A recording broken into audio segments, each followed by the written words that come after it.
प्राचीन भारतीय इतिहास में हम लोगों ने अब तक मौर्य वंश तक कवर कर लिया है। ठीक है, मौर्य वंश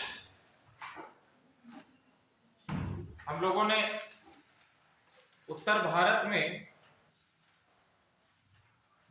सबसे पहले जो चीज देखी, या हम कह सकते हैं कि एक सेंट्रलाइज्ड रूलिंग की स्थापना होती है। किससे?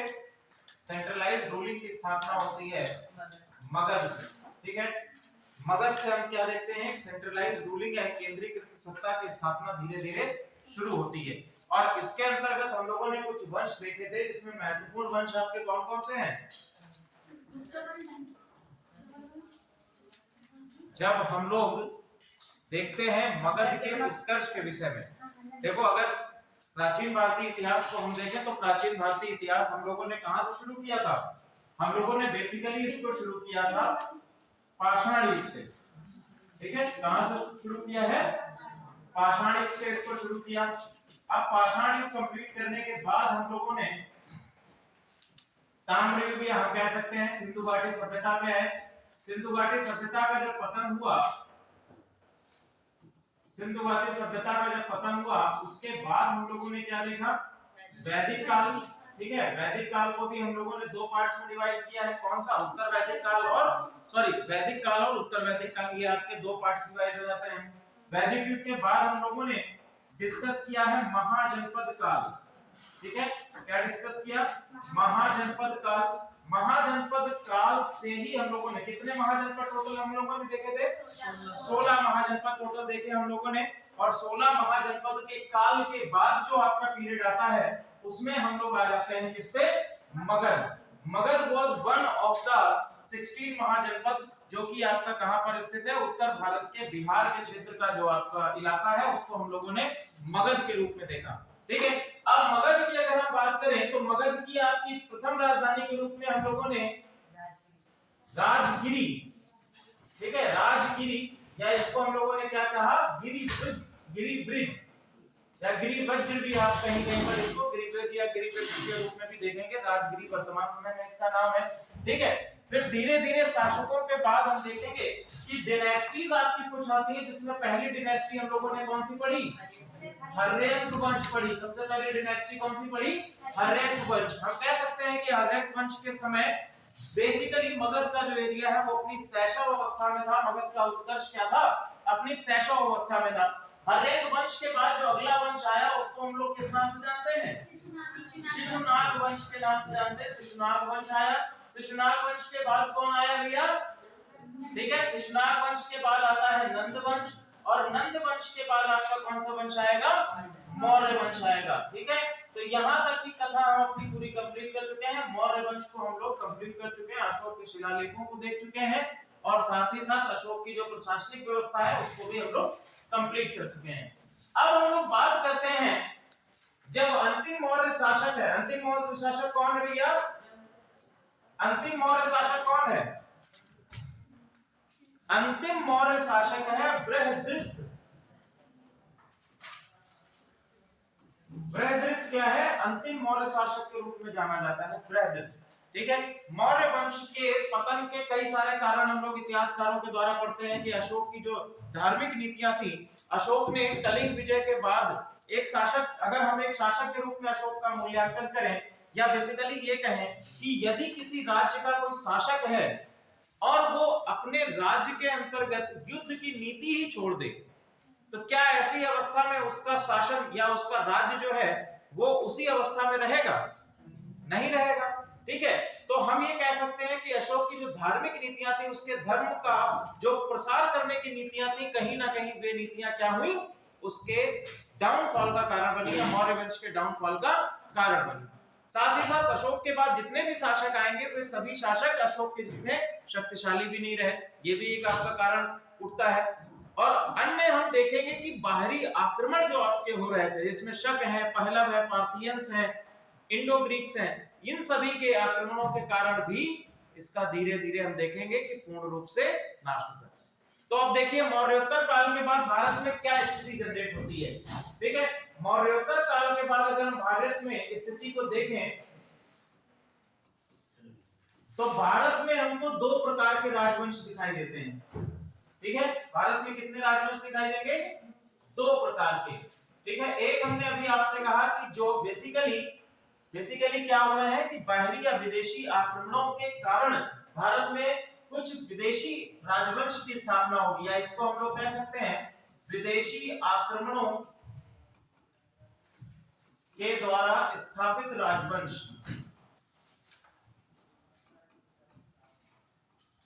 या ऐसी डायनेस्टीज जो कि विदेशी आक्रमणों के द्वारा स्थापित की गई है। विदेशी भारत में आए और उन्होंने अपने डायनेस्टीज, अपने शासन को, अपने साम्राज्य को यहाँ पर स्थापित किया। ठीक है, दूसरा हम बात करेंगे जो यहाँ की भारतीय राजवंश है, जो कि क्या है? भारतीय राजवंश है, या भारत से ही जिनका उदय हुआ है, भारत के ही किसी वंश से, भारत के ही किसी जनजाति से जो संबंधित है, उनका हम देखेंगे। ठीक है, तो सबसे पहले अगर विदेशी आक्रमणों की बात करें तो यहां पर हमको दिखाई देंगे यूनानी के बाद हम देखेंगे शक के बाद हम देखेंगे पार्थियाई, या जिनको हम लोग कहते हैं पहलव, पार्थियाई, या इनको हम क्या कहते हैं? पहलव भी कहते हैं, और पहलव, पार्थियाई, और इनके बाद हम देखेंगे कुषाण वंश। ठीक है, कुषाण वंश। तो ये हमको बेसिकली एक आपकी क्रोनोलॉजी दिखती है जो कि विदेशी आक्रमणों के द्वारा स्थापित किए गए राजवंश है भारत में। ठीक है, अगर हम देखेंगे तो भारतीय राजवंशों में मगध पर मौर्य वंश के पतन के पश्चात जो सबसे पहला वंश आता है वो है आपका शुंग वंश। ठीक है, कौन सा वंश है? शुंग वंश। शुंग वंश जो है सबसे पहले आता है मौर्य वंश के पतन के जस्ट बाद। ठीक है, मौर्य वंश के पतन के जस्ट बाद आपका शुंग वंश आया। शुंग वंश के बाद आपका अगला वंश आता है कण्व वंश। ठीक है, कण्व वंश का हालांकि जो टाइम पीरियड है वो बहुत ही कम है। ठीक है, कण्व वंश के बाद आपके आ जाते हैं कौन? कण्व वंश के बाद आपके आ जाते हैं, कण्व वंश का एक सामंत है सिमुक, और सिमुक आपकी स्थापना करेगा किसकी?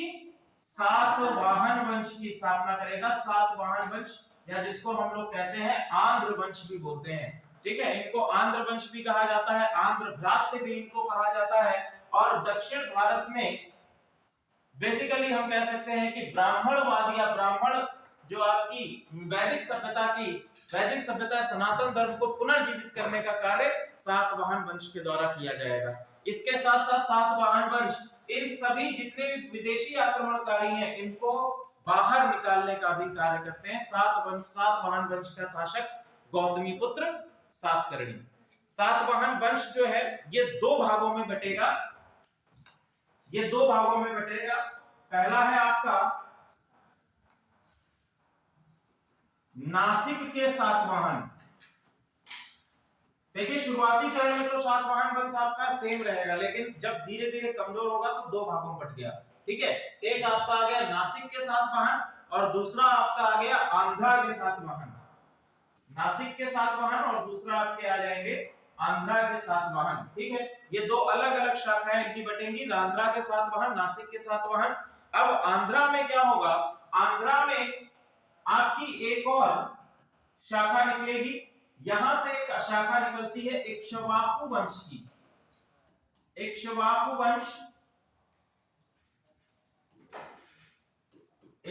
वंश, और यही बाद में हमको देखने को मिलेगा, इसको हम कहते हैं पल्लव वंश। पल्लव वंश ये कहां के हैं? कांची के पल्लव। ठीक है, कांची के पल्लव, ये आपको पल्लव वंश देखने को मिलेगा, जो कि आपका सातवाहन वंश से ही निकलेगा। पल्लव वंश हम लोगों ने जब पढ़ा था उसमें भी हमने बताया था आपको, पल्लव कहीं ना कहीं सातवाहन वंश की शाखाओं के तौर पर है। ठीक है, ये हम लोगों ने कहां पर पढ़ा था? ये हम लोगों ने मध्यकालीन भारत में इसको स्टडी किया था। जी हेलो, हाँ जी।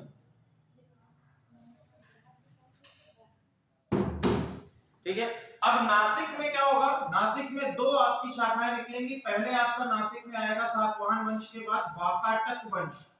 ठीक है, पहले आपका कौन सा आएगा? वाकाटक वंश, और वाकाटक वंश के बाद अगला वंश आएगा आभीर वंश या आभीर डिनेस्टी। आभीर वंश या आभीर डिनेस्टी। तो ये बेसिकली आपका कह सकते हैं कि एक जीनियोलॉजिकल ट्री या क्रोनोलॉजिकल ट्री आपको देखने को मिलेगी आपके मौर्योत्तर काल में। ठीक है, मौर्योत्तर काल में ये आपको पूरा एक ट्री देखने को मिलेगी जिसमें भारतीय राजवंश में मौर्य वंश के बाद शुंग वंश, कर्ण वंश, सातवाहन वंश। सातवाहन वंश जब कमजोर होगा, वीक होगा तो दो पार्ट्स में टूटेगा, एक आपका नासिक के सातवाहन, दूसरा आपका आंध्रा के सातवाहन। नासिक के सातवाहन जब कमजोर होंगे तो वाकाटक वंश का उदय, और वाकाटक वंश के बाद आभीर वंश। सेम आपका आंध्रा में होगा इक्ष्वाकु वंश, इक्ष्वाकु वंश के बाद आपका कांची के क्षेत्र में पल्लव वंश हमको देखने को मिलता है। विदेशी आक्रमण में यूनानी है, शक है, पार्थियाई है और पहलव है। क्लियर है? यहां तक सारी चीजें समझ में आ रही हैं? तो सबसे पहला वंश हम लोग पढ़ते हैं, कौन सा वंश आएगा? सबसे पहले हम लोग भारतीय राजवंशों को क्लियर करेंगे। भारतीय राजवंश कौन कौन से हैं? ठीक है, भारतीय राजवंशों में सबसे पहला राजवंश है आपका शुंग डिनेस्टी या शुंग वंश। शुंग डिनेस्टी या हम लोग कह सकते हैं कि शुंग वंश। शुंग वंश के बारे में यदि बात करें तो मौर्य वंश के जस्ट बाद जो हमको वंश देखने को मिलता है वो शुंग वंश है। इसके स्रोत हम लोग देखते हैं कि किन-किन स्रोतों से हमें ये पता चलता है, इसके सोर्सेस कौन-कौन से हैं। ठीक है, मैं आपको बार-बार कहता हूं कि इतिहास में हिस्ट्री का जब भी अध्ययन करते हैं तो इसके लिए सबसे इंपॉर्टेंट जो चीज है वो आपके होते हैं सोर्सेस। अगर आप सोर्सेस पर रिलाय करते हैं कि इतिहास के कौन-कौन से किन-किन स्रोतों से हमें जानकारी प्राप्त होती है, किन-किन विषय में आपको जानकारी प्राप्त होती है, तो वो आपके लिए सबसे इंपॉर्टेंट है। क्लियर? तो शुंग वंश के विषय में जो जानकारी हमको प्राप्त होती है सबसे पहले वो है आपका हर्षचरित। सबसे पहला नाम लिखिए हर्षचरित। किसकी रचना है ये? ठीक है, ये रचना किसकी है? बाणभट्ट की रचना है। ध्यान रखिएगा, रचना किसकी है? हर्षचरित बाणभट्ट की रचना है। अगला लिखिए, इसी में कुछ इसमें जो है हर्षचरित बाणभट्ट में लिख लीजिए कि इसके अनुसार हर्षचरित की बाणभट्ट जो है इसके अनुसार ये हमको पता चलता है कि एक व्यक्ति है, कौन? पुष्यमित्र। और ये पुष्यमित्र जो है वो क्या है? ये सेनापति के तौर पर कार्य कर रहा है किसमें? मौर्य वंश में। ठीक है, मौर्य वंश का शासक है बृहद्रथ, और बृहद्रथ के अंतर्गत ये सेनापति के तौर पर आपका पुष्यमित्र काम कर रहा है। और यही हम देखेंगे कि he will become the founder of Shunga dynasty, या हम शुंग वंश के फाउंडर के तौर पर भी किसको जानते हैं? पुष्यमित्र शुंग को जानते हैं। क्लियर? अगला लिखिए, पुराण।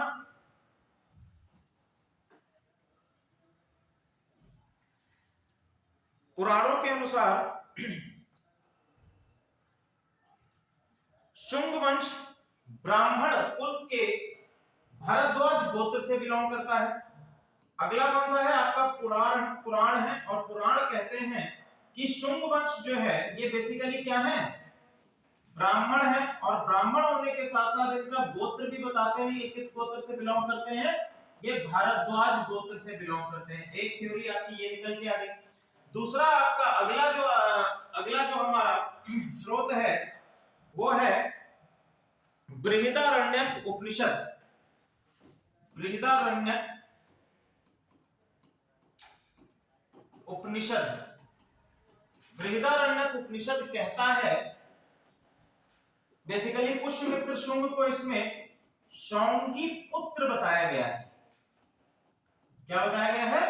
शौंगी पुत्र बताया गया। और ये भी इनको क्या मानता है?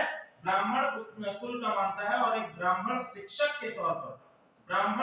के तौर पर इनका वर्णन करता है। कौन करता है? बृहदारण्यक उपनिषद इनका वर्णन करता है।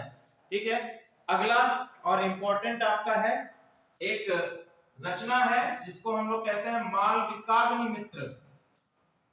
मालविकाग्निमित्र। सपना जी, मालविकाग्निमित्र किसकी रचना है? कालिदास की रचना है। Very good. ठीक है, मालविकाग्निमित्र किसकी रचना है? कालिदास की रचना है। ठीक है, और जो आपका पुष्यमित्र शुंग का पुत्र है अग्निमित्र, ठीक है, इसके विषय में ये बेसिकली क्या है? मालविकाग्निमित्र में अग्निमित्र जो है ये इसका हीरो है। इस नाटक का, इस प्ले का हीरो जो है वो कौन है? अग्निमित्र है। तो इससे भी हमको पुष्यमित्र या हम कह सकते हैं शुंग वंश के बारे में जानकारी प्राप्त होती है। नेक्स्ट लिखिए भरहुत अभिलेख, भरहुत इंस्क्रिप्शन या भरहुत अभिलेख कहां पर है? भरहुत अभिलेख भारत में किस जगह पर स्थित है भरहुत अभिलेख? भरहुत अभिलेख है आपका सतना जिले के, सतना जो कि आपका कहां पड़ता है? मध्य प्रदेश में पड़ता है। सतना जो आपका मध्य प्रदेश में पड़ता है। भरहुत अभिलेख किस वंश से संबंधित है? मूलतः किस वंश से संबंधित है? ये मूलतः किस वंश से संबंधित है? नाग वंश से संबंधित है। ध्यान रखिएगा, नाग वंश से संबंधित है। मूल किस शासक का अभिलेख है ये? मूल किस शासक का अभिलेख है? ये अभिलेख है आपका चकवाक नागराज, लिखो नाम, चकवाक नागराज।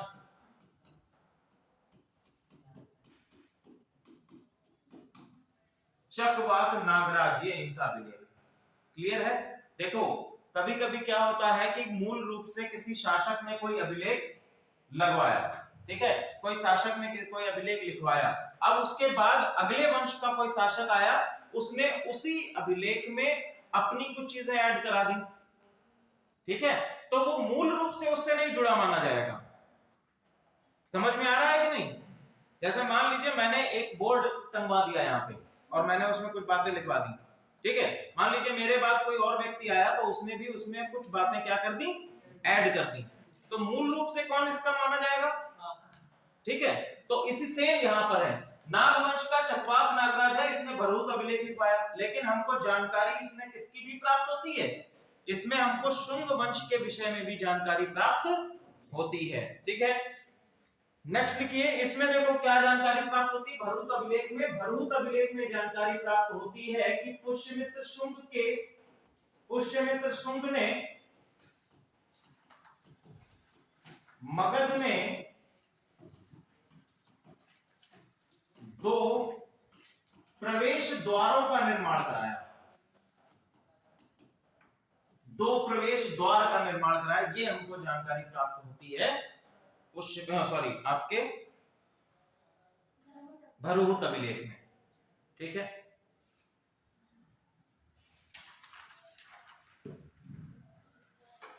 अगला लिखे अयोध्या अभिलेख, अयोध्या अभिलेख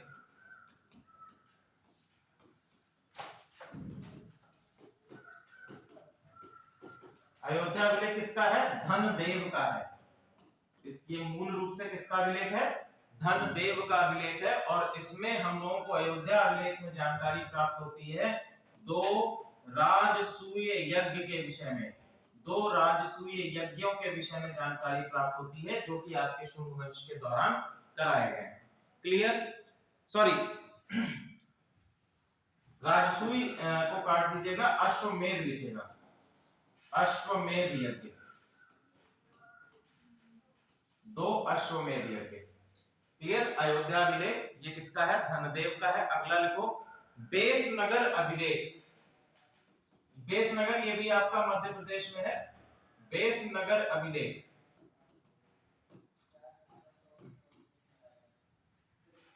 और बेसनगर अभिलेख में एक है आपका गरुड़ स्तंभ, गरुड़ स्तंभ, ठीक है। गरुड़ स्तंभ वैसे तो शकों के द्वारा बनवाया गया है, ठीक है, गरुड़ स्तंभ। तो यहां पर एक शासक आपको देखने को मिलेगा इसी वंश का, शुंग वंश का एक शासक है भागवत या भागभ्रद, ठीक है, भागवत या भागभ्रद, अभी हम लोग इसके बारे में देखेंगे। भागभ्रद ये शासक है आपका किस वंश का? शुंग वंश का शासक है, शुंग वंश का शासक है आपका भागवत या भागभृद, ठीक है। इसने गरुड़ स्तंभ के ऊपर, इसमें लिख लो गरुड़ स्तंभ के ऊपर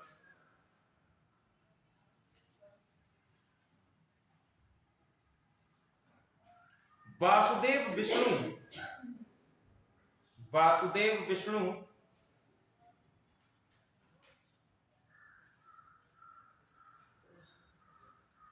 का चित्रण करवाया, का चित्रण करवाया।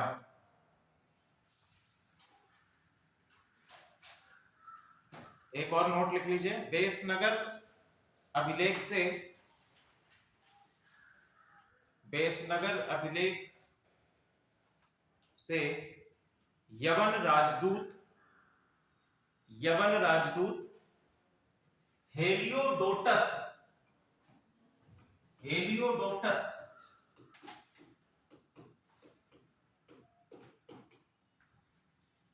के विषय में जानकारी प्राप्त होती है। ठीक है, हेलियोडोटस के विषय में जानकारी प्राप्त होती है। अब देखो इसके समय में, पुष्यमित्र शुंग के समय में कुछ अटैक्स भी आपके हो रहे हैं। ठीक है, और ये हमको जानकारी प्राप्त हो रही है महाभाष्य से। कौन सी पुस्तक है? महाभाष्य। ठीक है रेणु जी, महाभाष्य किसकी रचना है? महाभाष्य जो है ये किसकी रचना है, किसने लिखी है? पतंजलि ने लिखी है। ठीक है, महाभाष्य किसने लिखी है? पतंजलि ने लिखी है। और इससे हमको पता चलता है कि इस समय पर यमन आक्रमण जो है भारत में हो रहे हैं। ठीक है, इसमें लिखा हुआ है इहा पुष्यमित्र यजाम्यहम्। क्या लिखा है?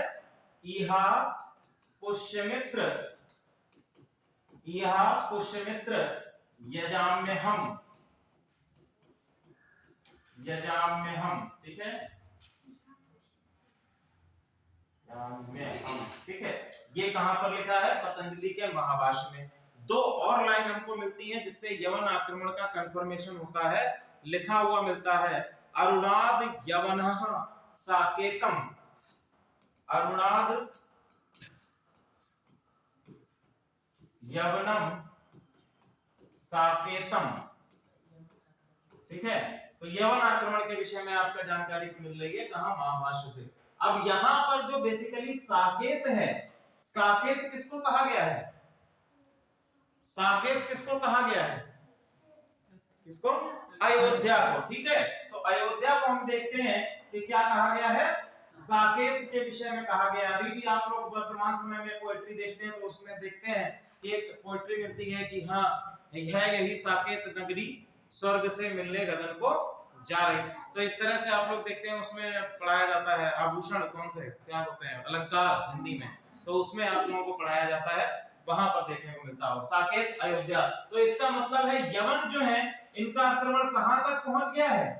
अयोध्या तक पहुंच गया है। एक और हमको मिलता है यवन अरुणाद यवनो माध्यमिकम,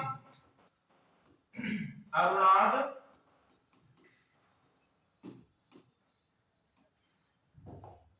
यवनो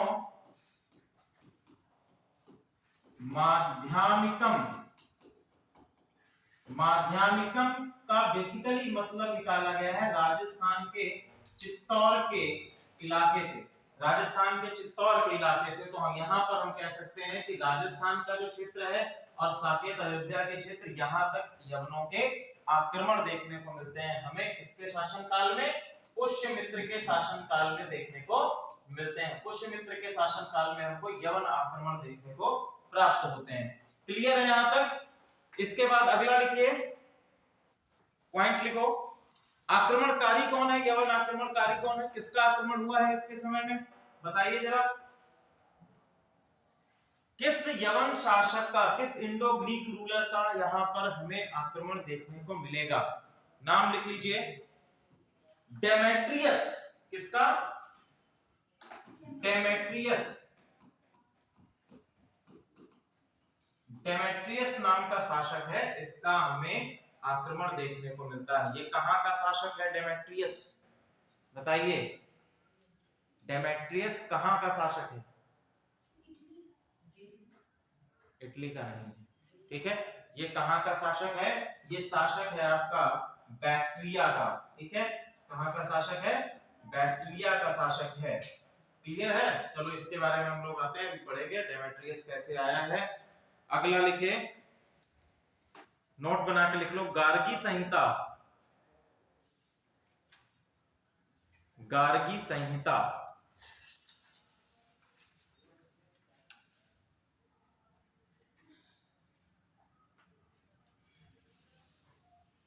गार्गी संहिता से यवनों के आक्रमण के विषय में जानकारी प्राप्त होती है। कहां कहां पर? साकेत तथा मथुरा। साकेत तथा मथुरा। गार्गी संहिता बताती है कि साकेत और मथुरा इन दोनों जगह पर भी आक्रमण हुए हैं।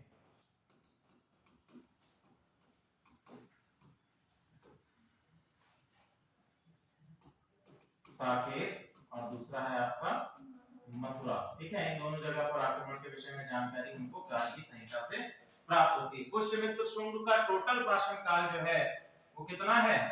36 वर्ष का शासनकाल है। टेप टोटल इन्होंने कितने वर्ष तक शासन किया? 36 ईयर्स, 36 वर्षों तक शासन किया है। राजधानी हमने आपको बताई, राजधानी क्या है शुंग वंश की? राजधानी शुंग वंश की क्या है? क्या है? राजधानी है इनकी पाटलिपुत्र।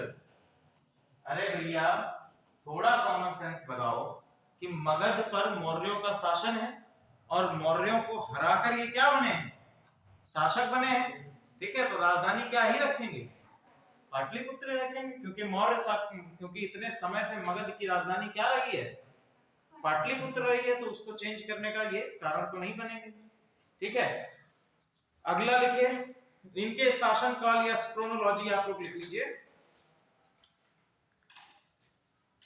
शासकों के नाम लिख लीजिए। पहला शासक आपका पुष्यमित्र हो गया, इसके बाद लिखो अग्निमित्र। अग्निमित्र, अग्निमित्र के बाद वसुज्येष्ठ। अग्निमित्र, वसुज्येष्ठ,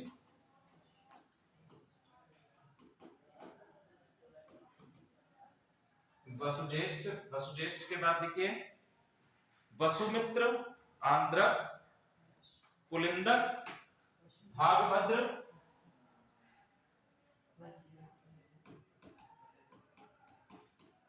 वसुमित्र, आंद्रक,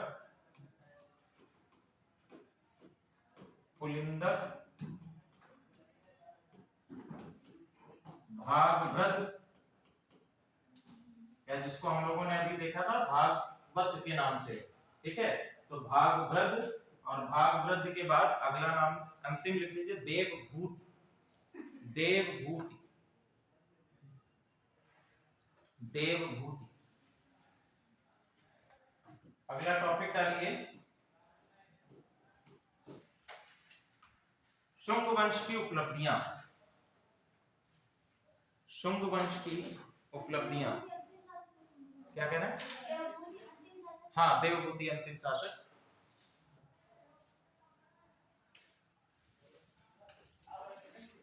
बहुत ही छोटा राजवंश रहा है ये, कोई लंबे समय तक इसने शासन काल नहीं किया है। ठीक है, अगर शुंग वंश की बात करें तो शुंग वंश हमको देखने को मिलता है 187 से शुरू होगा और 187 बीसी से शुरू होगा और ये खत्म हो जाएगा आके आपका 85 बीसी में।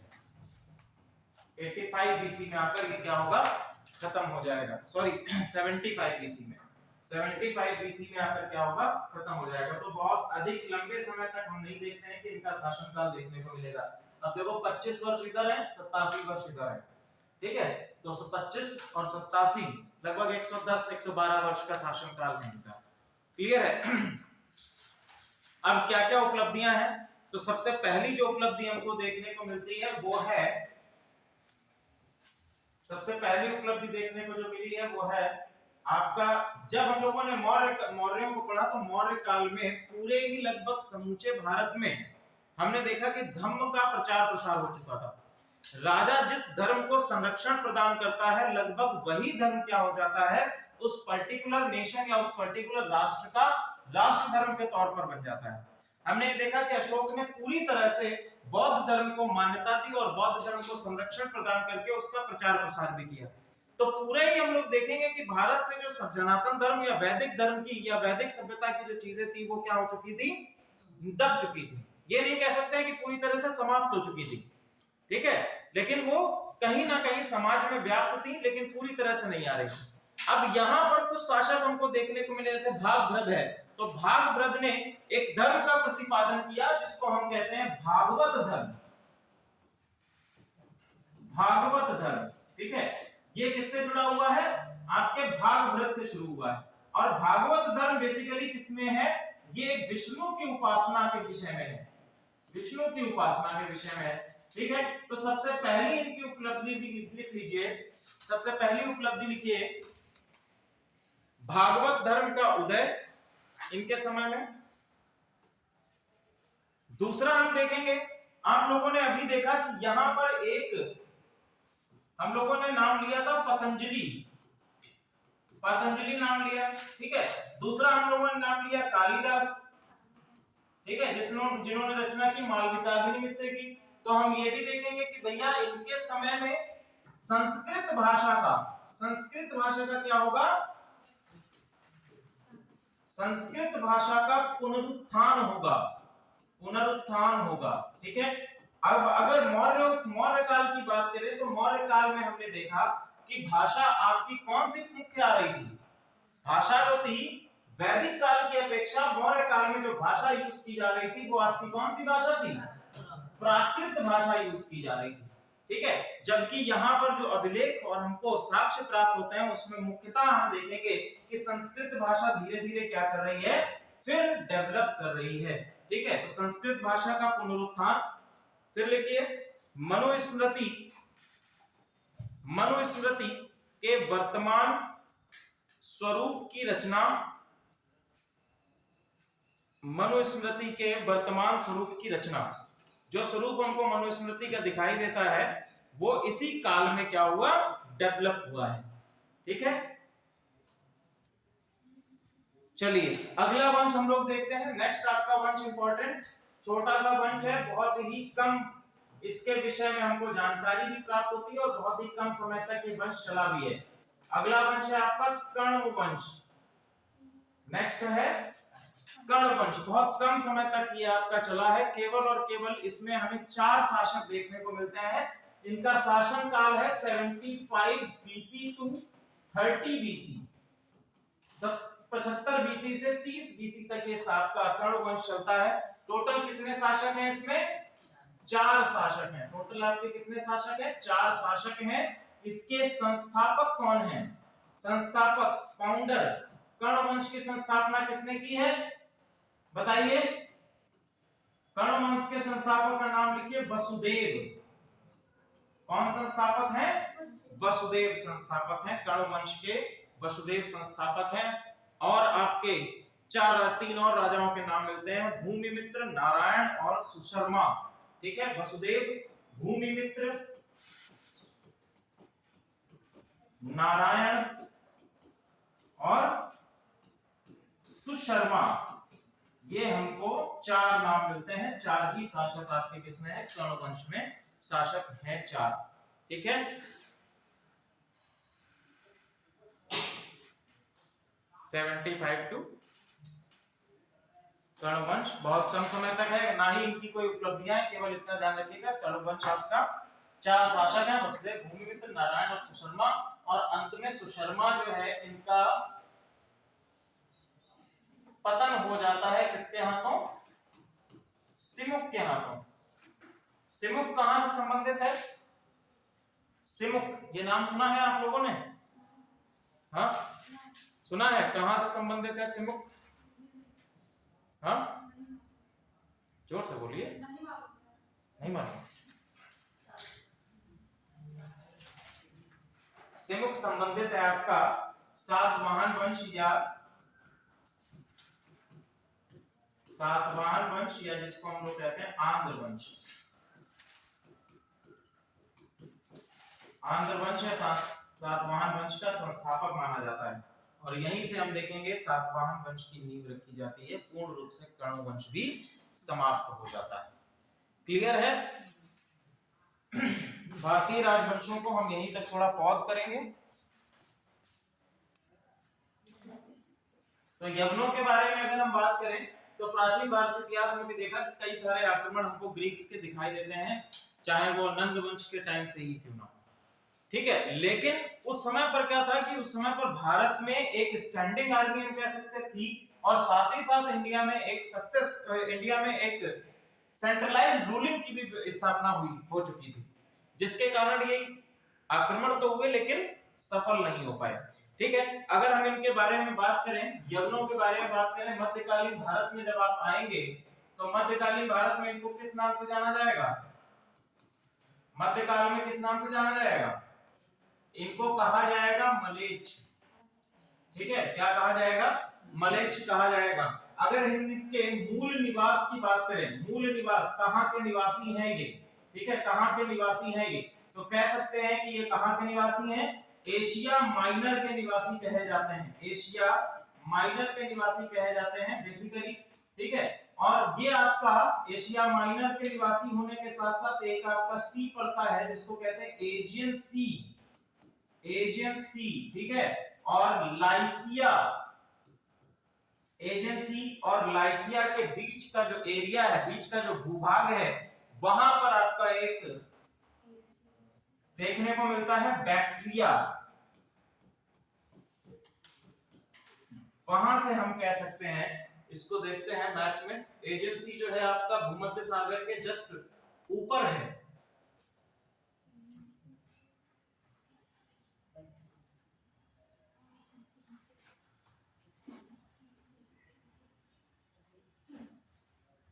इसमें है तो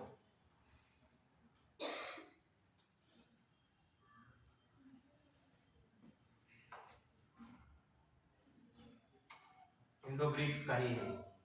ठीक है, तो इंडो ग्रीक्स में आपका यहां पर जो है ये आपका पड़ जाएगा एजेंसी, यहां पर है भूमध्य सागर, सॉरी इधर है ऊपर साइड में, भूमध्य सागर के पास में।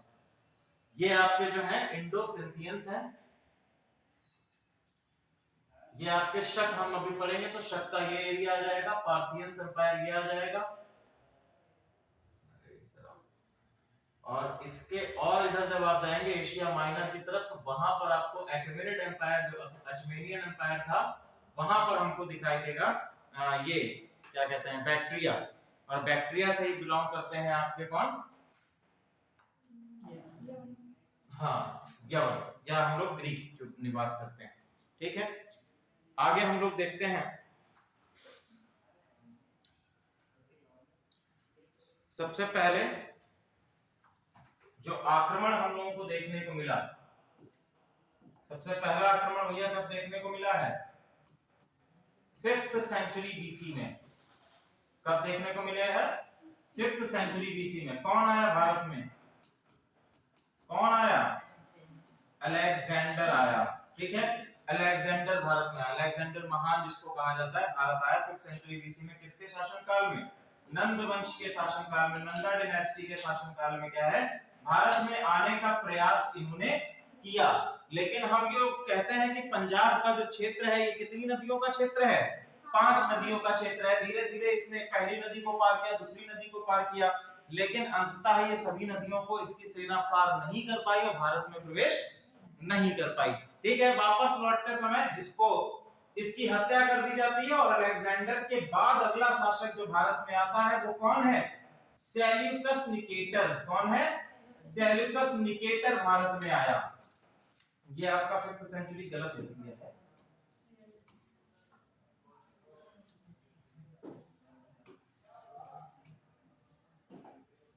सेल्यूकस निकेटर भारत में आया। सेल्यूकस निकेटर के समय पर कौन शासन था? चंद्रगुप्त मौर्य। ठीक है, कौन है?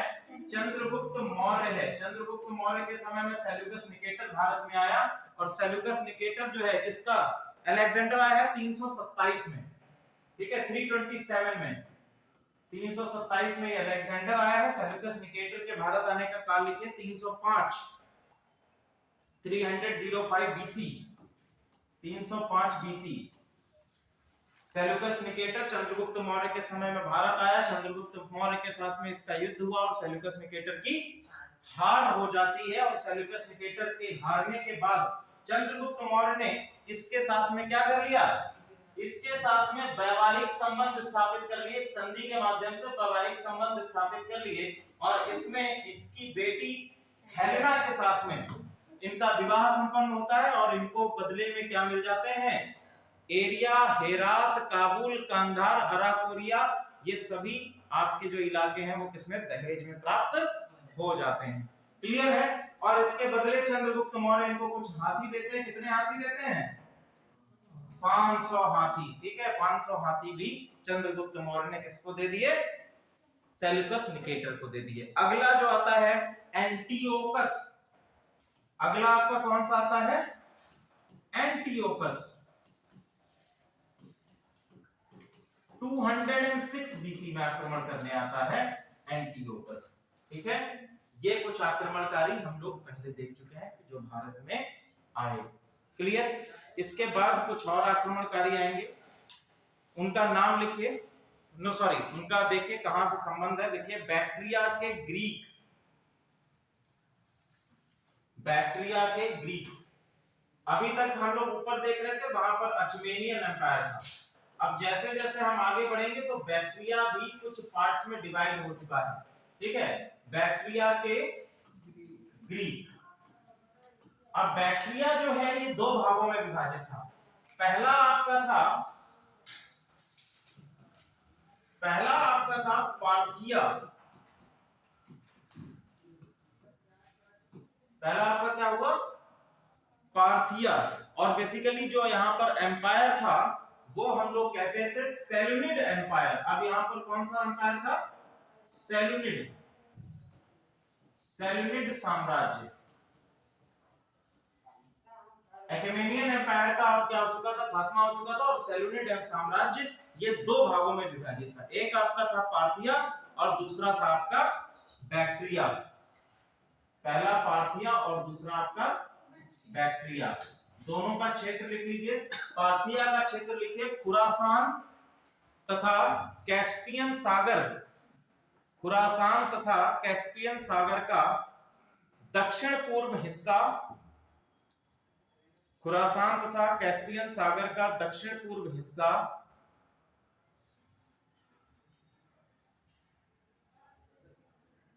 और बैक्ट्रिया में लिखिए बाल्ख तथा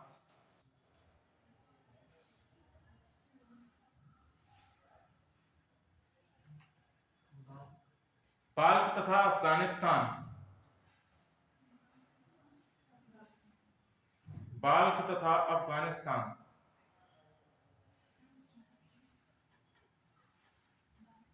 बाल्ख और अफगानिस्तान दो हो गए। ठीक है, तो हमें पार्थिया से भी कोई नहीं देना देना है। ये है आपका बाल्ख, ऐसे लिखना है, बाल्ख अफगानिस्तान। बैक्ट्रिया का अभी हम लोग लिखवा भी चुके हैं। ये आपका, अरे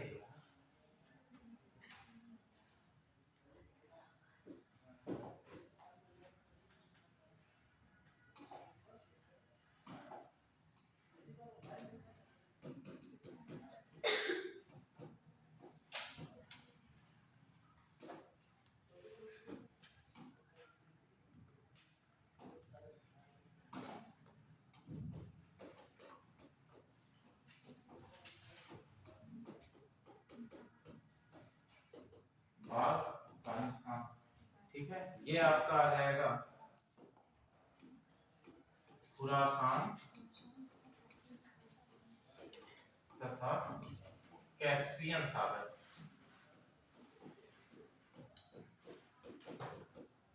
ठीक है, तो ये हमारे कुछ जो है, इससे अभी हमको मतलब नहीं, जब पार्थियों को पर जब पार्थियाई आक्रमण को पढ़ेंगे तब हम लोग इसको देखेंगे। अभी हम लोग बात करते थे बैक्ट्रिया की। ठीक है, अब बैक्ट्रिया में जो शासक हैं, कौन कौन से शासक हैं, सबसे पहले लिखिए एंटियोकस, एंटियोकस द्वितीय, एंटियोकस द्वितीय।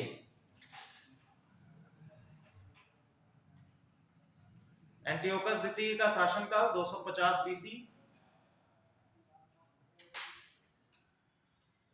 सेल्यूकस सेकंड, एंटियोकस द्वितीय, इसके बाद आएगा सेल्यूकस सेल्यूकस द्वितीय 246 से 226 बीसी तक शासनकाल है इनका। और इसके बाद आएंगे सेल्यूकस थर्ड महान, सेल्यूकस तृतीय ग्रेट, और इनका शासनकाल है 226 टू 213 बीसी, 13 बीसी। इनके समय में एक व्यक्ति है, जो कि यहाँ पर रिबेल करेगा बैक्टीरिया के क्षेत्र में। उसका नाम है डायोडोटस, ठीक है। और डायोडोटस ये पूरी तरह से इनको खत्म करके बैक्टीरिया का जो सेलुनिड एम्पायर है, सेलुनिड साम्राज्य है, इसको खत्म करके स्थापना किसकी करेगा? इसकी जगह पर होमी, लिखिए हेलेनिक एम्पायर, हेलेनिक साम्राज्य, हेलेनिक साम्राज्य, इसकी स्थापना करेंगे कौन? डायोडोटस इसकी स्थापना करेंगे, हेलेनिक साम्राज्य की स्थापना करेंगे। क्लियर है? अब यहां तक आपको समझ में आ रही है?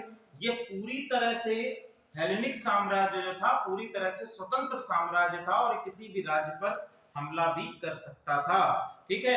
अब यहाँ पर डायोडोटस के बाद, अब देखो डायोडोटस क्या है, यहाँ तक आप लोग इसका टाइम पीरियड समझ पा रहे हैं, 213 बीसी तक किया गया है। और यहाँ तक आते आते भारत में मौर्य साम्राज्य क्या हो चुका था? पूरी तरह से अंत पर था, या हम कह सकते हैं काफी कमजोर हो चुका था। क्लियर है? अब यहां से अगला जो इसका है पुत्र है डायोडोटस सेकंड, ठीक है। और डायोडोटस सेकंड के बाद आएगा, डायोडोटस सेकंड के बाद जो शासक बनेगा, डायोडोटस सेकंड, और डायोडोटस सेकंड के बाद शासक बनेगा यूथाइडेमस, लिखो यूथाइडेमस,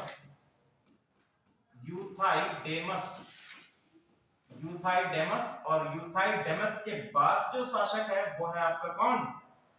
डेमेट्रियस। पहुंच गए हम लोग, ठीक है। तो अभी हम लोगों ने जब उसको पढ़ रहे थे तब हमने देखा था कि भारत में सबसे पहले जो हमला किया है वो किसने किया है? डेमेट्रियस ने किया है। किसके समय में? शुंग वंश के समय में आपका डेमेट्रियस ने हमला किया है। कहां?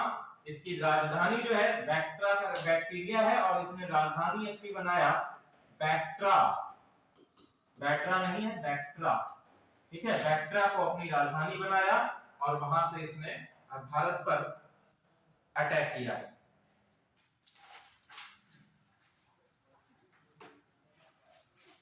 उपाधि इसकी लिख लीजिए, डेमेट्रियस की उपाधि अपोलोडोरस ऑफ आर्तेमिता, अपोलोडोरस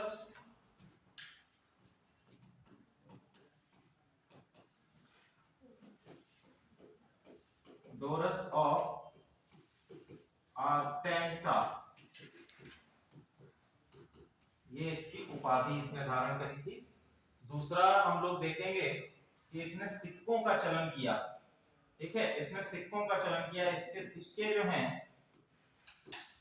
सिक्कों पर जो भाषा प्राप्त होती है वो हमको खरोष्टी लिपि प्राप्त होती, खरोष्टी लिपि, सॉरी, जो लिपि प्राप्त होती है वो क्या है?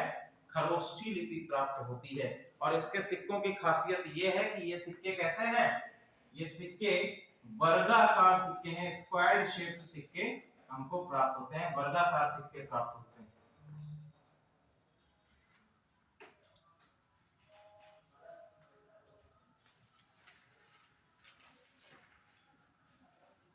इंडो ग्रीक शासकों के नाम लिखें, इंडो ग्रीक शासक।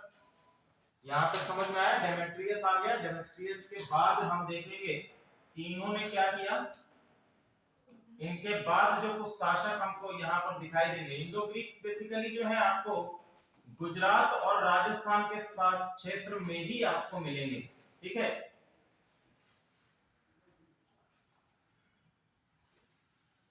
अगर हम लोग भारत के मैप पर इनको देखें,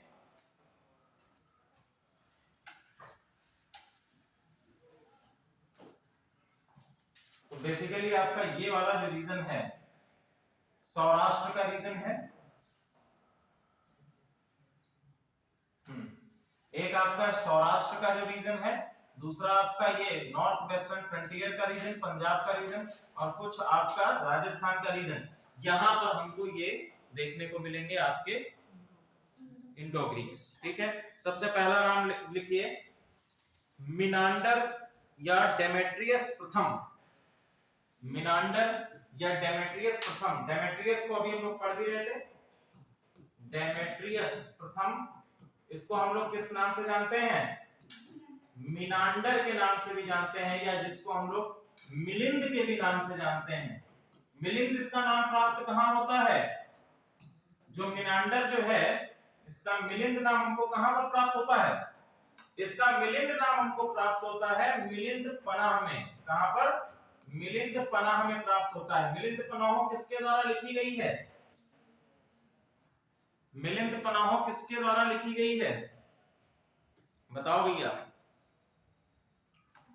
ये अभी पूछा भी गया था, यूपी पीसीएस में ये क्वेश्चन इसका आया था पिछले साल 2023 का जो पीसीएस का पेपर है उसमें मिलिंद पनाह से विषय में क्वेश्चन पूछा गया है कि मिलिंद पनाहों में किस विषय में बताया गया है।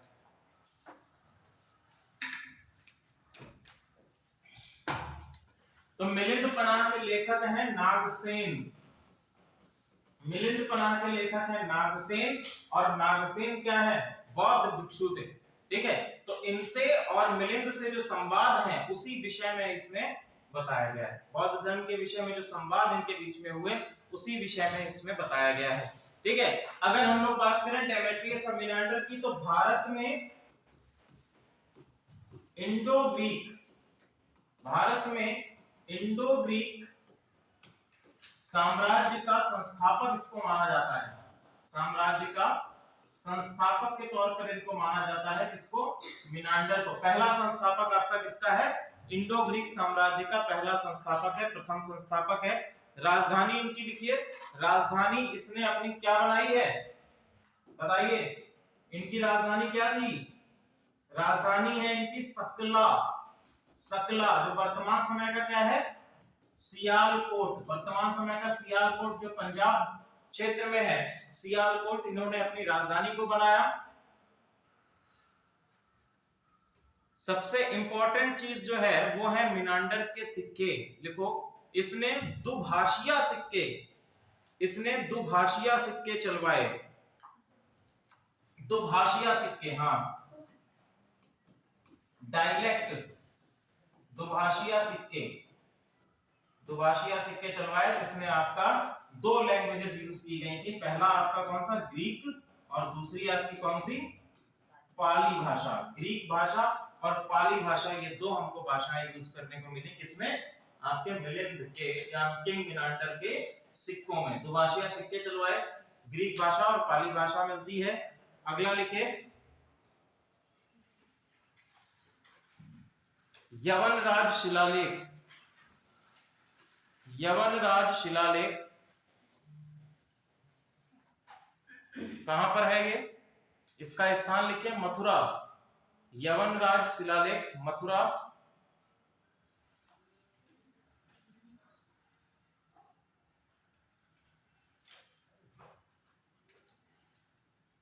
ये जो आपका शिलालेख है ये किससे संबंधित है?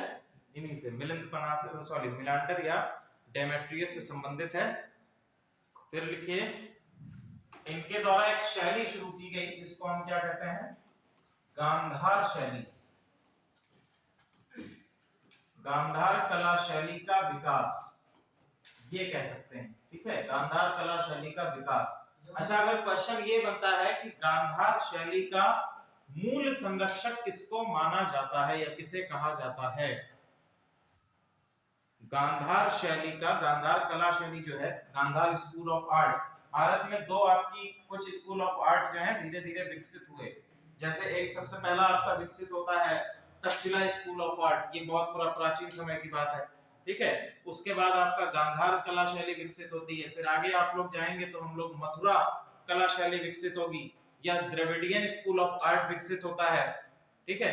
तो उसी तरह से अगर ये कहें कि गांधार शैली का विकास तो इसके समय में प्रारंभ हो रहा है, लेकिन इसका मूल संरक्षक किसको कहा गया? ठीक है, तो गांधार शैली का मूल संरक्षक किसको कहा गया है? कुषाण वंश का शासक। कुषाण वंश का शासक है कौन? कनिष्क। ठीक है, कुषाण वंश का शासक है कनिष्क। कनिष्क को गांधार शैली का मूल संरक्षक कहा गया है। ठीक है, क्या कहा गया है? संरक्षक कहा गया। संरक्षक क्यों कहा गया ये बताइए जरा, संरक्षक क्यों कहा गया है? संरक्षक इसलिए कहा गया है क्योंकि जितने भी इसने अपनी कृतियों के निर्माण कराए वो मूलतः अधिकतर किसमें है? गांधार शैली में है। ठीक है, गांधार शैली के अगर केंद्रों की बात करें तो भारत में वर्तमान समय में कई सारे केंद्र हमको प्राप्त होते हैं। मूलतः अगर हम बात करें तो तक्षशिला भारत में अभी ये नहीं है, तक्षशिला ये भी गांधार शैली का केंद्र है। दूसरा आपका बामयान, बामयान में जो बुद्ध प्रतिमा थी अब तो उसको तोड़ दिया गया है, तो बुद्ध प्रतिमा जो आपकी बनी हुई थी वो भी किसमें बनी हुई थी? गांधार शैली में ही बनी हुई थी। गांधार शैली और मथुरा शैली में केवल अंतर इतना है, बेसिकली अगर हम लोग मूर्ति कला की बात करें तो गांधार शैली में भगवान बुद्ध के जो बाल बनाए गए हैं, जो ऊपर के बाल है जूड़ा दिखाया गया है, वो घुंघराले बालों में दिखाया गया है।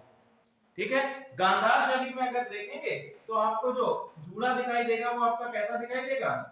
इस तरह से घुंघराले बालों में दिखाई देगा।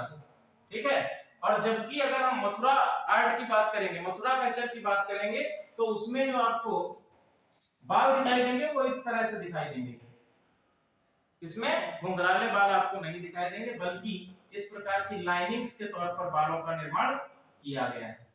ठीक है, कई सारे और भी अंतर आपको देखने को मिलेंगे, हम लोग बात करेंगे उसके विषय में भी।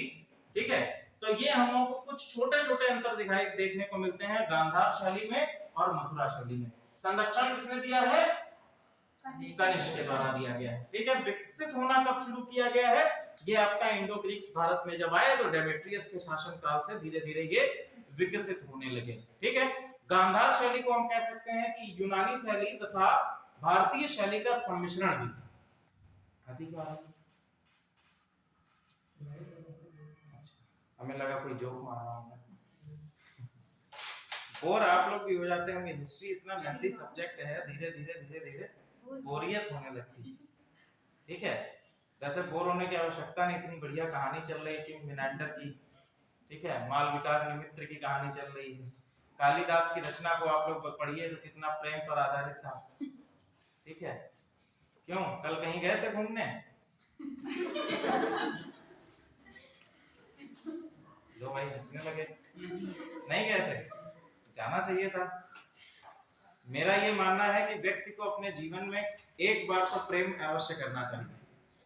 ठीक है, ऐसा कोई जरूरी नहीं है कि वो प्रेम जो है अपने से विपरीत सेक्स के प्रति ही आकर्षित हो, वो किसी के भी प्रति हो सकता है, अपनी पढ़ाई के प्रति भी हो सकता है, अपने गोल के प्रति भी हो सकता है। ठीक है, अगर आपका जो जीवन में उद्देश्य है उससे आपने प्रेम करना सीख लिया तो आप अपनी मंजिल को आसानी से पा जाएंगे। ठीक है, जैसे आपका उद्देश्य यदि ये है कि मुझे आईएएस ऑफिसर बनना है या मुझे पीसीएस ऑफिसर बनना है और उससे आप एकदम अगाध प्रेम करने लगे, तो फिर आप अपना भूख प्यास सब भूल जाएंगे।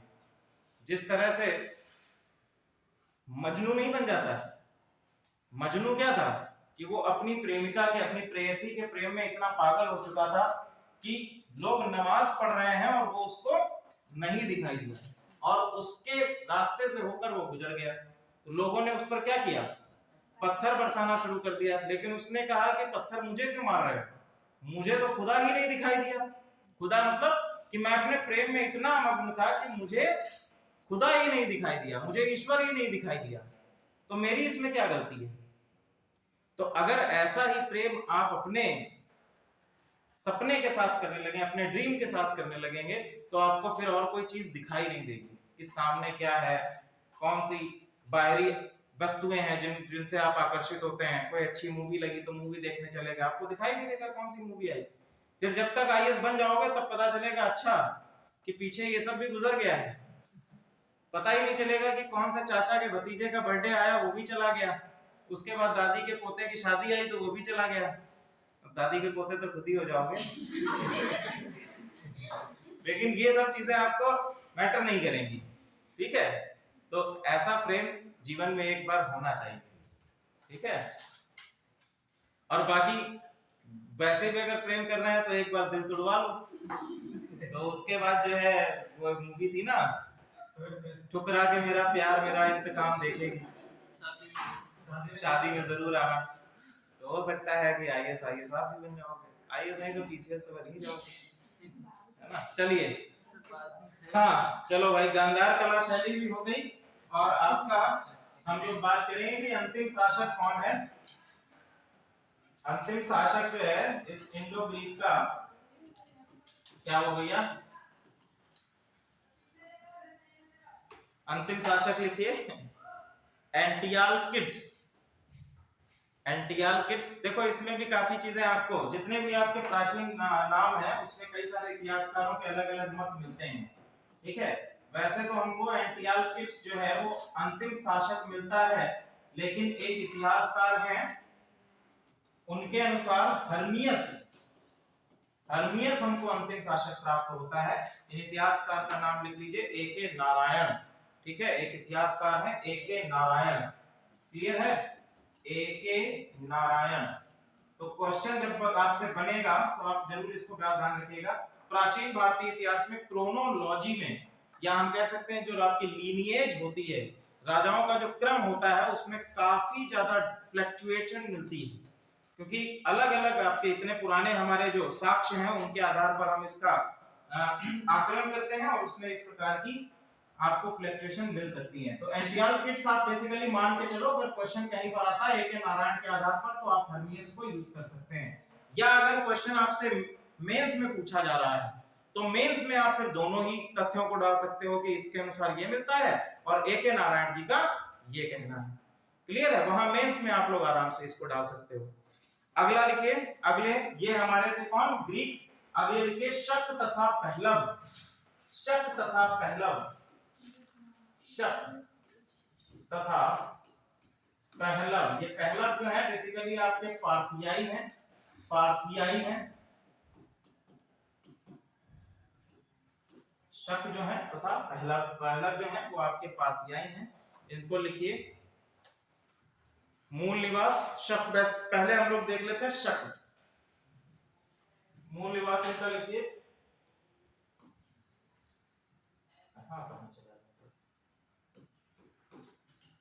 मूल निवास,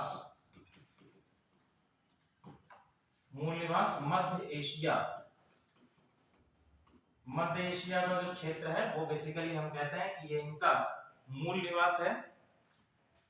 विस्तार, राजधानी, सॉरी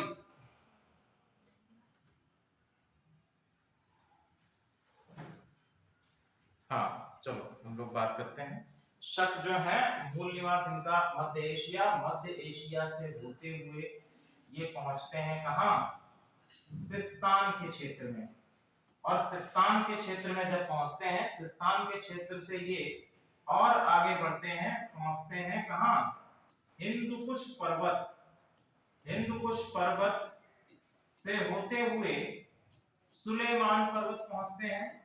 और सुलेमान पर्वत से पहुंचते हुए, अभी हम लोग इसको मैप में भी देखेंगे, सुलेमान पर्वत से पहुंचते हुए ये पहुंच जाते हैं भारतीय क्षेत्र में, जो आपका पंजाब अफगानिस्तान का रीजन है।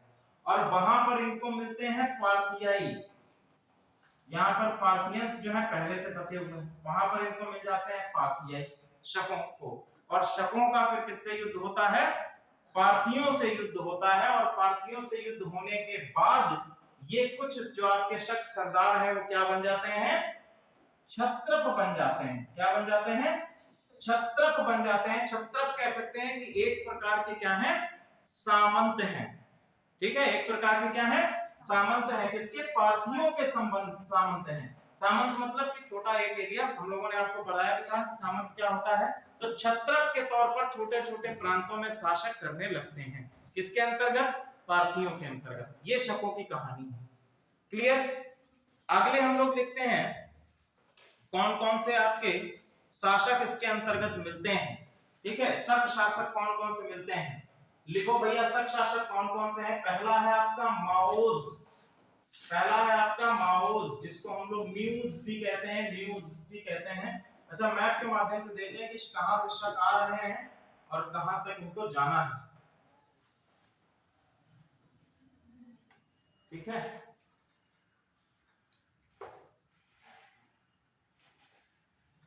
चलो भैया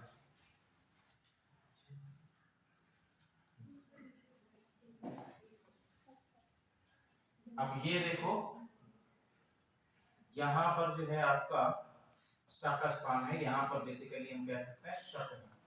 क्लियर, ये आपका 13 नंबर पे आप लोग देख रहे होंगे 16 पे, 16 का जो आपका पोर्शन है ये आपका सकला है, सकला ये, ठीक है 16 पे है क्या सकला, यही क्या है, ये इस समय पर राजधानी हुआ करता था सकला, या इसको हम लोग क्या कह रहे थे, ये है सियालकोट। ठीक है, ये क्या था सियालकोट है और राजधानी के तौर पर भी ये काम कर रहा है। अब यहां से ये होते हुए इधर आएंगे और यहाँ पर पांचाल का जो रीजन है, ये अफगानिस्तान का जो रीजन है, यहाँ पर पहुंचेंगे और यहाँ पर आपके पार्थियंस जो है वो पहले से हैं, इनके साथ में युद्ध होगा तो अलग अलग जगहों पर ये क्या करेंगे, अपने आप को छत्रप के तौर पर स्थापित कर लेंगे। क्लियर है, चलो कुछ शासक हम लोग पढ़ रहे थे, पहला शासक हम लोगों ने कौन सा देखा, माओज। ठीक है, माओज का शासनकाल लिखिए, माओस का शासनकाल है 20 एडी टू 22 एडी, 20 एडी से 22 एडी। उपाधि है इसकी राजाओं का महाराजा, 2 साल का है ये बेचारा, 20 एडी टू 22 एडी। उपाधि है इसकी राजाओं का महाराजा,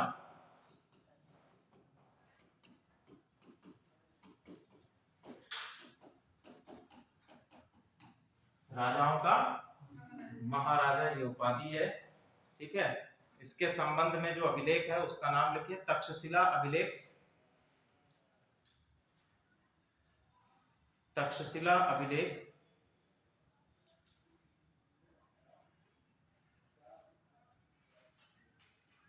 और फिर तक्षशिला अभिलेख में क्या बात कही गई वो भी लिख लीजिए, गांधार विजय।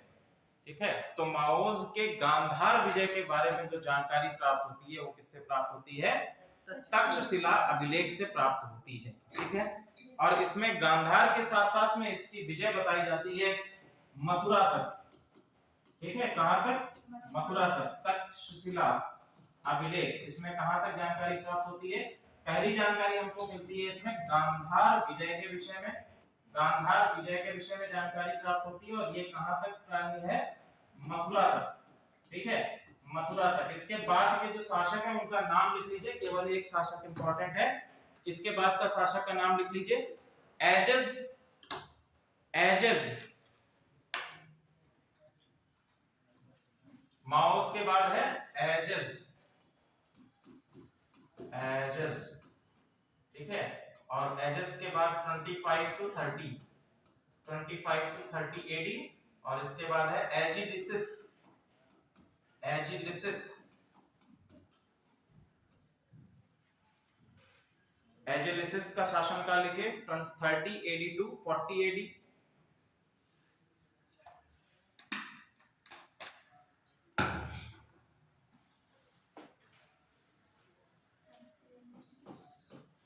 टू 40 एडी, और इसके बाद अगला शासक आएगा एजेस सेकंड, एजेस सेकंड। ठीक है, एजेस सेकंड का शासनकाल नहीं है, हाँ 40 to 21, sorry 40 to 43, 40 to 43 AD, 43 AD. और इसके बाद जो शासक आएगा वो हमारे लिए इंपॉर्टेंट है, इसके बाद शासक कौन सा आता है, गोंडोफन्स,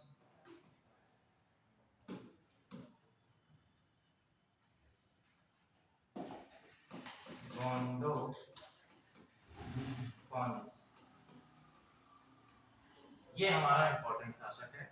इसका हमें विद्रोह, इसके समय में हमको कुषाण वंश के साथ में, इसका कुषाण वंश का संस्थापक कौन है, कुषाण वंश का संस्थापक कुडुल कैडफिशस, कुडुल कैडफिशस के साथ में इसका संघर्ष हमको देखने को मिलता है, कुडुल कैडफिशस के साथ संघर्ष, संघर्ष देखने को मिलता है। ये किसमें कॉन्डो फर्नेस के विषय में देखने को मिलता है।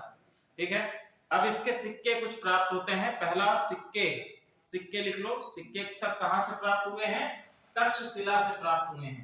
ठीक है, सिक्कों की खासियत क्या है, सिक्कों की खासियत ये है कि इसने खुद का चित्रण सिक्कों पर कराया है।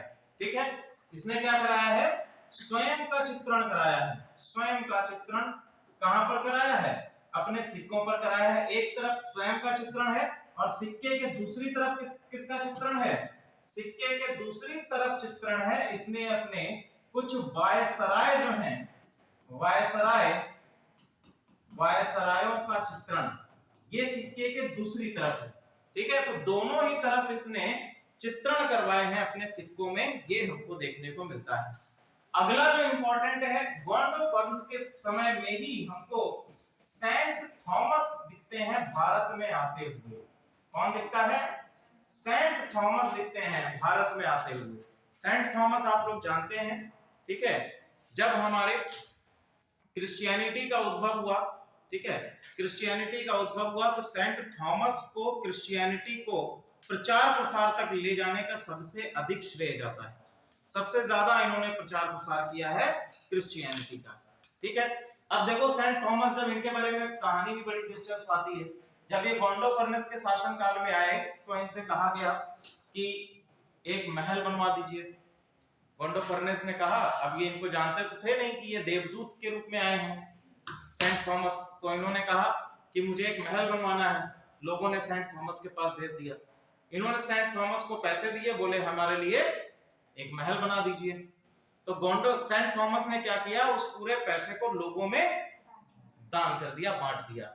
तो कई सारे महीने बीत गए, 6-7 महीने बीत गए। उसके बाद इनसे पूछा गया कि भैया महल कहाँ बना है, तो बोले आपके लिए जो महल बना है वो स्वर्ग में बना है। ठीक है, जो पैसे आपने दान किए हैं उससे वो महल कहां पर बना है, स्वर्ग में बना है। जब आप लोग यहां से चले जाएंगे तो आपको वो महल स्वर्ग में मिलेगा। सेंट थॉमस ने ये कहा। इसके बाद गॉड फर्नेस ने पूरी तरह से क्रिश्चियनिटी को अपना लिया और क्रिश्चियनिटी का आगे हम देखेंगे कि इन्होंने क्या किया है, विस्तार भारत के कुछ क्षेत्रों में या प्रचार प्रसार करने की कोशिश करी।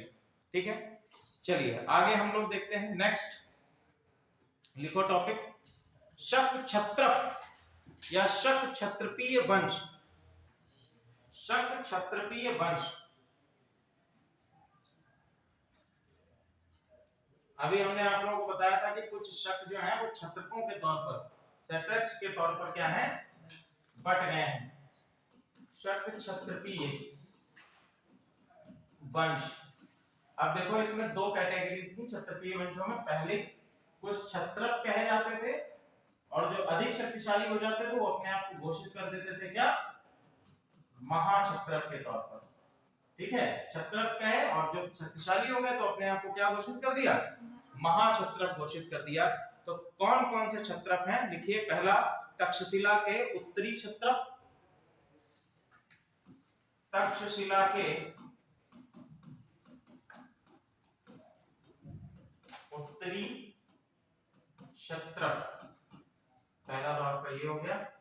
इसमें जो आपके क्षत्रप में संस्थापक हैं, संस्थापक का नाम क्या है, संस्थापक का नाम लिख लीजिए ल्याक, ल्याक। ठीक है, संस्थापक इसके हैं ल्याक कुशुलक, ल्याक कुशुलक, ल्याक कुशुलक। ठीक है, कोई भी उपाधि इन्होंने धारण नहीं की है। तक्षशिला का पहला क्षत्रप ये है। फिर लिखिए मथुरा के उत्तरी क्षत्रप, मथुरा के उत्तरी क्षत्रप,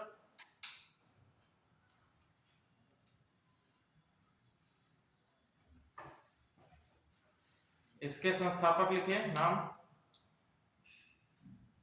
हगामश तथा हगान।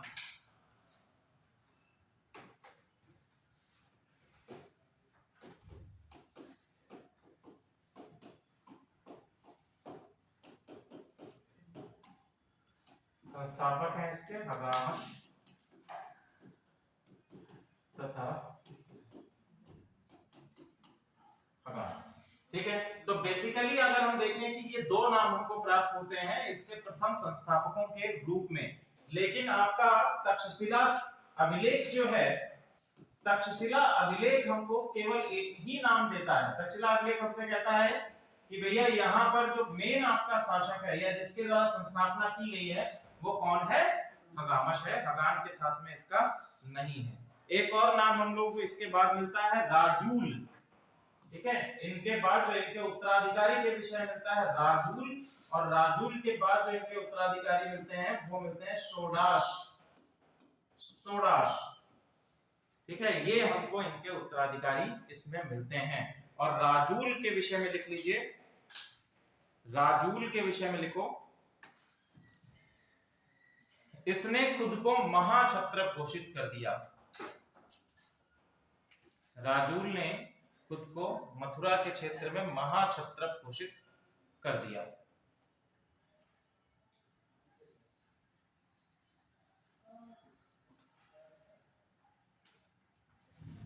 फिर लिखिए महाराष्ट्र के पश्चिमी क्षत्रप, महाराष्ट्र के पश्चिमी क्षत्रप,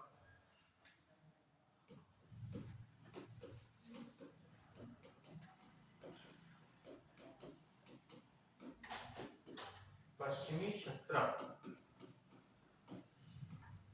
महाराष्ट्र के पश्चिमी क्षत्रप, इसका सबसे पहला लिखिए संस्थापक भूमक, भूमक संस्थापक इसके कौन है, भूमक है, और भूमक को खखराट वंश से संबंधित माना गया है।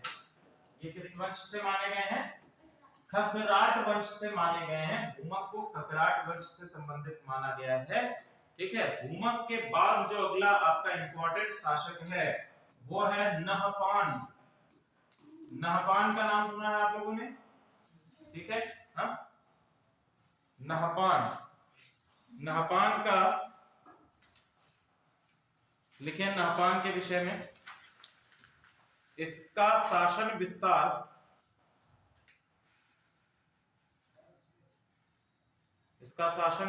भड़ौच, काठियावाड़, अजमेर, पुष्कर, भड़ौच या वर्तमान समय का भरूच जो आपका है सूरत के आसपास का क्षेत्र वो, ठीक है, काठियावाड़, काठियावाड़ आपका आता है जो आपका गुजरात का पोरबंदर का क्षेत्र है, पोरबंदर हो गया, राजकोट का कुछ क्षेत्र हो गया, ये सभी किसके अंतर्गत आता है, जूनागढ़ का क्षेत्र होगा, ये सभी काठियावाड़ के अंतर्गत आता है, ठीक है। काठियावाड़, अजमेर, अजमेर और पुष्कर, ठीक है, राजस्थान का अजमेर और पुष्कर, ये भी इसके शासनकाल में आते हैं। नहपान के विषय में देखो, नहपान के साथ में सबसे पहला युद्ध जो होता है वो सतकर्णी का होता है। किसका होता है, सतकर्णी का होता है, ऐसा कहा जाता है। सतकर्णी के साथ में इसके दो युद्ध हुए, ठीक है, कितने युद्ध हुए, दो युद्ध हुए, और दोनों युद्ध में किसकी पराजय हुई, सतकर्णी की पराजय हुई। ये गौतमी पुत्र सतकर्णी नहीं है, ये कौन है, सातकर्णी सेकंड है, सातकर्णी द्वितीय, सातकर्णी द्वितीय के साथ में इसके दो युद्ध पाए जाते हैं, और दोनों युद्ध में किसकी पराजय होती है, सातकर्णी की पराजय होती है, और ऐसा माना जाता है इसके बाद नहपान ने इसको अपना क्या बना लिया, दामाद बना लिया, ठीक है, इसके बाद इसको अपना दामाद बना लिया। और अंत में हम देखते हैं गौतमी पुत्र सातकर्णी इनको हराते हैं 119 एडी में। कब हराते हैं, 119 एडी में, 119 एडी में किसके द्वारा इसकी हार होती है, गौतमी पुत्र सातकर्णी के द्वारा। गौतमी पुत्र सातकर्णी जो है वो सातवाहन वंश के सबसे संस्थापक नहीं है भैया, सबसे पराक्रमी शासक हैं, ठीक है। और गौतमी पुत्र सातकर्णी के विषय में ये कहा जाता है कि इन्होंने पूरी तरह से विदेशी आक्रमणकारियों को भारतीय नक्शे से बाहर कर दिया, ठीक है, सबको हराया, ठीक है, सबको हराया। इसके बाद लिखो उज्जैन के पश्चिमी क्षत्रप, उज्जैन के पश्चिमी क्षत्रप,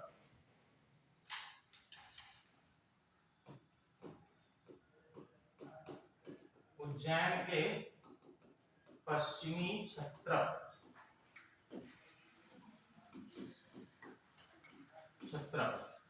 ठीक है।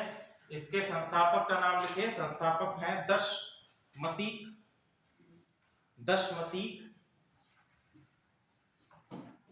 दशमतीक। और दशमतीक का पुत्र है कौन? चस्टन, चस्टन, चस्टन। चस्टन के विषय में क्या फेमस है? चस्टन क्यों सबसे फेमस है? इनका शासनकाल चस्टन का है 78 to 130 AD, ठीक है। इसके विषय में फेमस क्या है, किस लिए इनको जाना जाता है?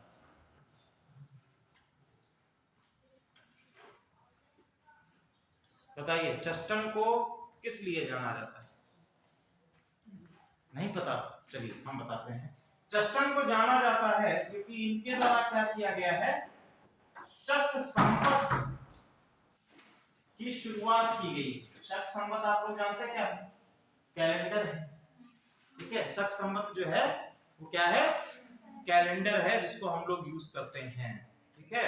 शक संवत अभी भी यूज किया जाता है, जो हम लोग हिंदू कैलेंडर यूज करते हैं वो शक संवत, ठीक है।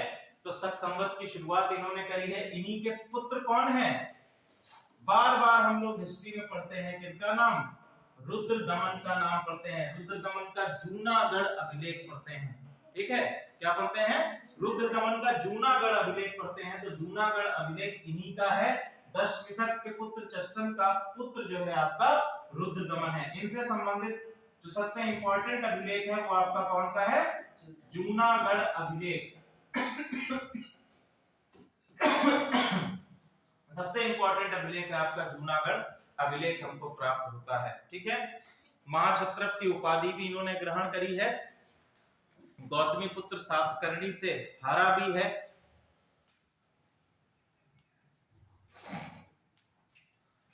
ठीक है। गौतमी पुत्र सातकर्णी से हारा भी है। और हमको जो जानकारी प्राप्त होती है, एक वंश है यौयेद,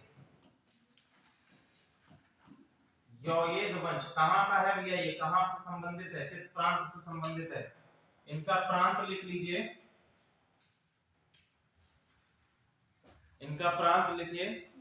पूर्वी पंजाब की गणतंत्रीय जनजाति है ये, पूर्वी पंजाब की गणतंत्र जनजाति है।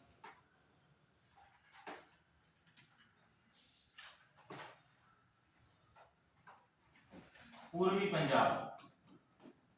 इनके विषय में जो रुद्रदमन अभिलेख है, सॉरी आपका जो पाणिनि है, पाणिनि ने किसकी रचना की है भैया? हैं? पाणिनि की रचना कौन सी है? अष्टाध्यायी, ठीक है। पाणिनि की रचना क्या है? अष्टाध्यायी रचना है, जो कि संस्कृत की व्याकरण कही जाती है। इसके अंतर्गत यौयेद जो है इनको कहा गया है आयुधजीवी। क्या कहा गया है? आयुधजीवी कहा गया। आयुधजीवी का मतलब क्या होता है? आयुधजीवी का मतलब क्या होता है? अगर आपसे मान लीजिए क्वेश्चन बने हिंदी में कि आयुधजीवी का क्या अर्थ है? आयुधजीवी का अर्थ होता है जो युद्ध के लिए जीवित रहता हो, ठीक है। जो युद्ध करके ही क्या हो? जीवित हो, उसको कहा जाता है आयुधजीवी कहा जाता है, ठीक है।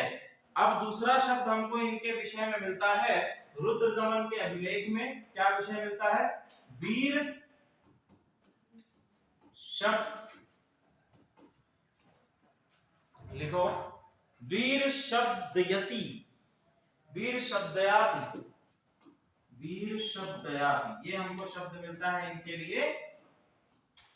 वीर शब्दयाति शब्द मिलता है आपके रुद्रदमन अभिलेख में इस जनजाति के लिए, ठीक है।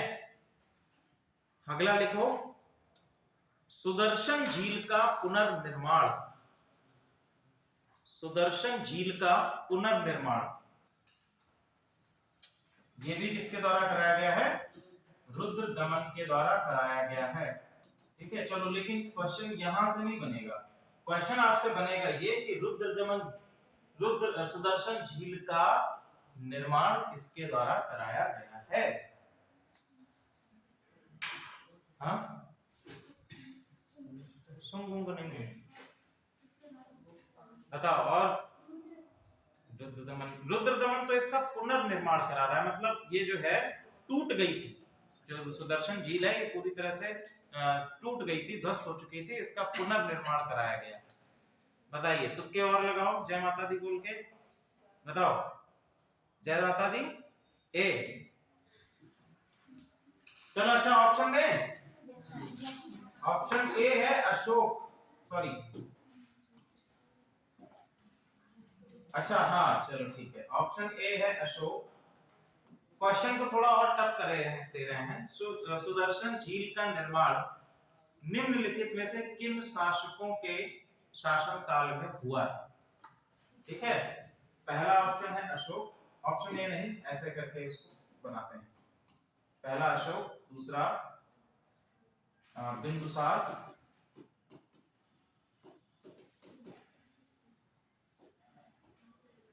तीसरा आपका ऑप्शन है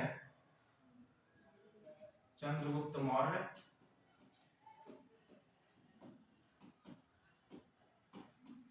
और चौथा ऑप्शन है धनानंद।